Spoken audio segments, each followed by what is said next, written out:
intro, no dopamine, no fancy edits. So try and stay focused. Now, let's get into it. Number 1, they prioritize their goals. And what I mean by this is they set a clear vision of what they want to achieve, and then they make a plan that will help them achieve this. But in reality, anyone can do that. Anyone can say, I want to be rich. They'll do that by creating a dropshipping store, an SMMA, or whatever it is. So instead of saying they prioritize their goals, let's say they work towards them. Okay, cool, you want to start an SMMA, which I actually don't really recommend.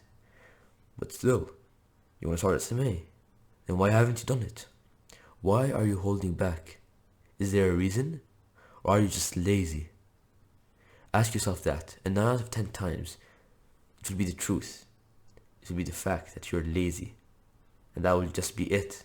And you might not even want to admit that. But that's the truth. However, if you genuinely have a reason, then comment it. I am actually interested to see what could be holding a person back from starting that SMMA. Maybe I can make a video about it to help you. Anyways, number 2 is investing in personal development. In the words of Warren Buffett, the best investment you can make is an investment in yourself. The more you learn, the more you'll earn.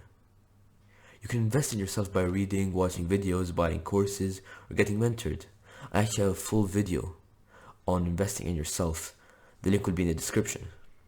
You should go ahead and watch it. It is really informative. Anyways, number 3. Number 3 is taking risks. Not any risks, calculated risks. And this is really important. So try to pay close attention in this section because there is a common misconception about taking risks that you might fall into. Now you've heard everyone tell you should take risks and the poor should take risks that will make them rich. But in reality, that's only partially true, because if you take risks which are not calculated, then you're just guaranteeing failure.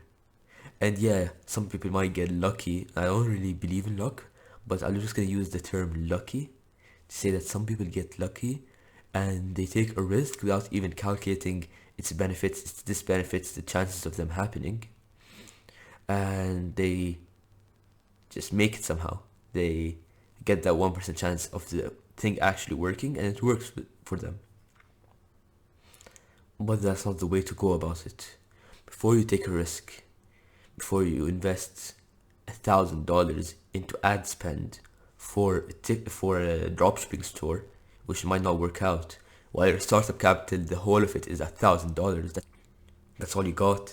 So, will it be a good investment? Some people just be like, oh, just take the risk, do the ads and see what happens. When in reality, think about it. You're investing $1,000 into ads for something which has a low chance of working out. And if you had a startup capital of 100,000, then I'd say go for it. But if your startup capital is limited to $1,000, then you shouldn't do that. You should either try and spend $100 on ads for 10 different stores, or not even use ads and try TikTok organic, for example, rather than using ads and increasing your chance of failure. A person who used ads, $1,000 of them with a startup capital of $1,000, is a person who just took the risk. And if you think about it, the chance of it working out is very low. But some people have managed to make it work. And you could say it's due to luck, you could say it's due to their marketing strategy. No matter the reason, it's still uncalculated, and the chance of making it work is much lower than if you calculated it and thought it through and realized that you don't need ads, or you need to spread your ads out on different stores rather than just spend all your startup capital on one store, and if it fails then you're just done. You have nothing else to do. The bottom line is, some people say you should take risks, and eventually it will work out and you'll be successful. But in reality, you don't have unlimited money to start with. So the number of times you can afford to take a risk is limited and tied with the amount of money you have and how much money the risk requires. And so if you just take risks without calculating if they're worth it, you lose all your money and think that starting a business is a scam, when in reality, it's your fault. You need to blame yourself for that if you just took a risk and you failed, not blame the idea of starting a business.